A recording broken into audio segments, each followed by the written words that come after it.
नाज़रीन ॿिए पासे अव्हां खे ॿुधाईंदा हलूं त मीरपुर माथिले में भारतीय ज़ियादतियुनि सबबि 2 कुटुंब सिंध पहुची विया आहिनि। इन हवाले से वीडियो लिंक ते मौजूद है आवाज़ न्यूज़ जो रिपोर्टर लतीफ़ वसीर। जी लतीफ़। जी बिल्कुल, भारत हुकूमत का तंग थी 2 फैमिलियूं जिन तादाद 14 के लगभग है वे भारत हुकूमत के छे पाकिस्तान सिंध धरती घोटकी पहुता हैं ऐं हिते उहे ख़ुशी जो इज़हार कन पिया। उन्हनि सां ॻाल्हि ॿोल कंदासीं त हुननि भारत छो छॾी, छा वजूहात हुआ ऐं हिन वक़्तु जेके हिते घोटकी पहुता आहिनि उनजी उहे छा था फील कन पिया। असां सही पिया महसूस कयूं, हीअ असांजो पंहिंजो वतन आहे, असांजी पंहिंजी माना जेको आहे जन्म भूमि आहे, सिंध ते असां जनम वरितो आहे ऐं हमेशह पंहिंजे घर माण्हू सुठो ई फील कंदो आहे सर।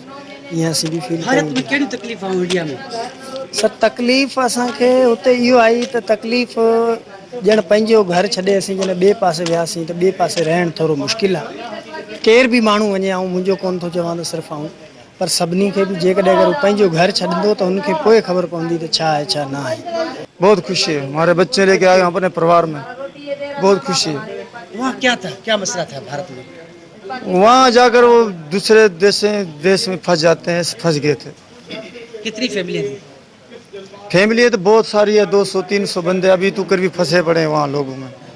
वीजा नहीं है, उसके एयरजेट के वीजा नहीं देते हैं, वो लोग उधर फंसे पड़े। अब वहाँ से आप कितने लोग आए यहाँ पे? हम अभी कम से कम ये हमारे साथ था और दूसरे लोग थे वो चले गए और हम इसके के साथ। ये पाकिस्तानी एम्बेसी से ही हुआ कुछ मसला। कुछ एक परिवार था, कोई हमारे से कोई अच्छा सा बंदा था, उसने हमारे को लिख के दिया, फिर हमारे 1 दिन के अंदर अंदर हमारा काम बना।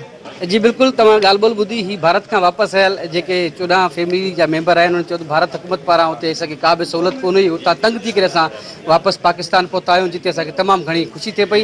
ऐं हिन वक़्तु ही घोटकी जे मीरपुर माथिलो DC ऑफिस में मौजूदु आहिनि जिते हुननि जो पिणु तमामु बहितरीनु इस्तक़बाल कयो वियो आहे। जी।